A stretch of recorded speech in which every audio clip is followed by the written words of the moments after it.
واقعہ کربلا حوصلے کا نام ہے، دلیری کا نام ہے. سنیں بات اصل میں کیا تھی، بڑے ٹھنڈے دماغ سے میری بات کو سمجھیے گا. حضرت مولا علی شیر خدا کے بعد مسلمانوں کے متفقہ امیر بنے تھے حضرت امیر معاویہ. انہیں امیر کس نے بنایا تھا؟ امام حسن نے. حضرت علی کے بڑے صاحبزادے حضرت امام حسن نے ان سے صلح کی، انہیں خلافت دی. اور صحیح بخاری میں نبی پاک نے فرمایا تھا میرا بیٹا حسن سردار ہے، جب مسلمانوں کی جماعتوں میں لہو بہہ جائے گا تو حسن ان کی صلح کرا دے گا. وہ صلح امام حسن نے کرائی، جناب امیر معاویہ امیر بن گئے. حضرت امیر معاویہ رضی اللہ تعالیٰ عنہ بڑا پیار کرتے تھے نبی پاک سے، بڑا احترام کرتے تھے حضور کے خاندان کا. ان کی جو اجتہادی خطائیں ہیں وہ اپنی جگہ پہ موجود ہیں. چونکہ امام حسن نے ان سے صلح کر لی، لہذا ہم بھی ان کے بارے میں کوئی جملہ کہنے کے مجاز، ہماری مجبوری امام حسن ہے. اس لیے کہ جسے امام حسن صحیح کہے پھر امام حسن کے ماننے والے کو اسے غلط نہیں کہنا چاہیے. حضرت امیر معاویہ رضی اللہ تعالیٰ عنہ کا جب وصال ہوا تو حضرت امام حسن پہلے ہی ان سے وصال کر گئے، آپ کو زہر دے دیا کہ آپ شہید ہو گئے. امام حسین موجود تھے تو یزید کے بارے میں لوگوں نے کہا جناب امیر معاویہ سے کہ یہ ٹھیک ہے، مناسب ہے اور بہادر ہے، دلیر ہے، وہ جو ہوتے ہیں نا خوش آمدی ٹولہ. تو حضرت امیر معاویہ کے گرد بھی کچھ ایسے لوگ تھے، انہوں نے آپ سے کہا کہ یزید کو نامزد کر دیں. تو آپ نے یزید کو بلایا، حوالہ مجھ سے دیکھ لیجئے گا. بلا کے فرمایا کہ 3 بندوں کے سامنے اپنی خلافت پیش کرنا، اگر وہ تجھے مان جائیں تو امیر بن جانا، نہ مانے تو چپ کر کے گھر بیٹھ جانا. وہ 3 بندے کون ہیں؟ جناب عبداللہ ابن عباس، حضرت عبداللہ بن زبیر اور امام حسین رضی اللہ تعالیٰ. یہ وصیت فرمائی جناب امیر معاویہ.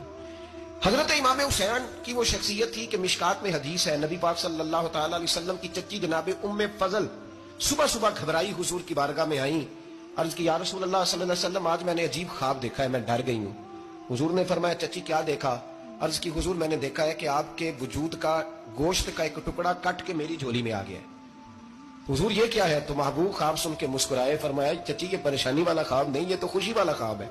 اللہ فاطمہ کو بیٹا عطا کرے گا اور وہ تیری گود میں کھیلا کرے گا. چونکہ وہ میرے وجود کا ٹکڑا ہوگا لہذا خواب تجھے یہ آئی ہے. تو امام حسین پیدا ہوئے، امام حسن کی عمر ابھی 11 مہینے تھی. تو نبی پاک نے امام حسین کو جناب ام فضل اپنی چچی کی گود میں دے دیا کہ فاطمہ کے لیے دونوں بچے سنبھالنا مشکل ہوگا. وہ خواب اس طرح پوری ہوئی. امام حسین سے حضور نے بڑا پیار کیا، بڑی محبت فرمائی نبی پاک سے. کچھ حدیثیں میں نے جمعے میں عرض کی تھی.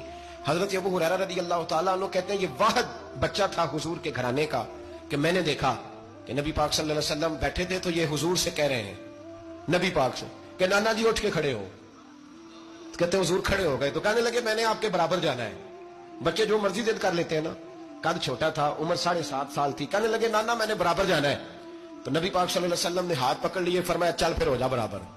تو حضرت ابو ہریرہ کہتے ہیں انہوں نے حضور نے ہاتھ پکڑے، اوپر کھینچا تو امام حسین نے پہلے اپنے پیر حضور کے گھٹنوں پہ رکھے، پھر نبی پاک کے سینے پہ رکھے. اور جب ان کا قد سر تھوڑا سا حضور سے اونچا ہو گیا تو محبوب فرمانے لگے چل بس کر، تو نے تو کہا تھا آپ کے برابر ہونا ہے، تو اوپر نکل گیا ہے، چل بس کر. فرماتے ہیں پھر امام حسین نے زبان باہر نکالی تو محبوب ان کی زبان چوسنے لگے، پھر ساتھ لٹا لیا اور انہیں سونگنے لگے. تو میں نے عرض کی حضور آپ حسین کو سونگتے کیوں ہیں؟ تو فرمایا ابو ہریرہ مجھے حسین کے وجود سے جنت کی خوشبو آتی ہے، مجھے حسین کے وجود سے جنت کی. ایک دن حضور گزر رہے تھے. اصل اس طرح تھا کہ یہ نبی پاک کا حجرہ تھا. جن لوگوں کو اللہ نے مدینے کی زیارت کرائی ہے وہ جان سکتے ہیں نبی پاک کا حجرہ تھا. تو حضور کے حجرے کی اس جانب یعنی مسجد کی جو بالکل سیدھ ہے اس کی بیک میں سیدہ فاطمہ رہتی.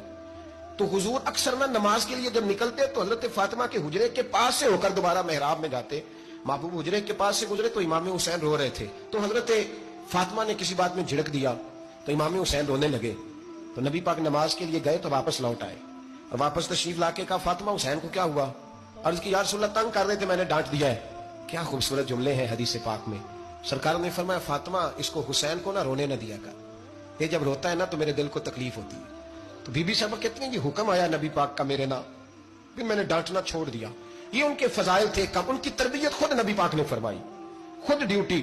میں کسی منطق کا میں اب تو اللہ تعالیٰ معاف کرے، پہلے ہم لوگوں کو کہتے تھے فلانی مجلس میں نہ جانا فلانی، اب تو مصیبت بن گئی ہے، جانے کی ضرورت نہیں، ہر شے موبائل میں آ گئی. مجھے بھیجتے ہیں کہتے ہیں حضرت صاحب یہ ذرا سننا، یہ ذرا سننا. کل کراچی سے کچھ مہمان آ گئے اور بچوں نے وہ کلپ سنبھال کے یہ مولوی دیکھو کیا کہتا ہے. اب آیتیں پڑھی جا رہی ہیں قرآن پاک کی، اتنا ٹکڑا یہاں سے لیتے ہیں اتنا ٹکڑا یہاں سے لیتے ہیں اور ملا کے پتہ نہیں کون سا مکسچر بنا رہے ہیں. کسی آیت کا ترجمہ نہیں، کوئی واضح حدیث نہیں. ایسے ہوا ہوگا پھر اس کو اس سے جوڑ لیں تو کیا بنتا ہے، اتنی جمع کر لیں. یہ کون سا دین ہے جو توڑ مروڑ کے بیان کر رہے ہیں؟ کون سا مذہب ہے؟ دین تو واضح کھلی کتاب ہے. اب ہمارا یہ شوق ہے، ہم ہر تماشا دیکھنا چاہتے ہیں. ہم اپنے لوگوں کی قدر نہیں کرتے اور بڑی بڑی دور جا کے ہم غلط معاملات میں جاتے ہیں پھر ذہن ہمارے شکوک کا شکار ہوتے ہیں. ہمیں سمجھنا چاہیے کوئی ایسی کسی دلیل کی ضرورت نہیں ہے.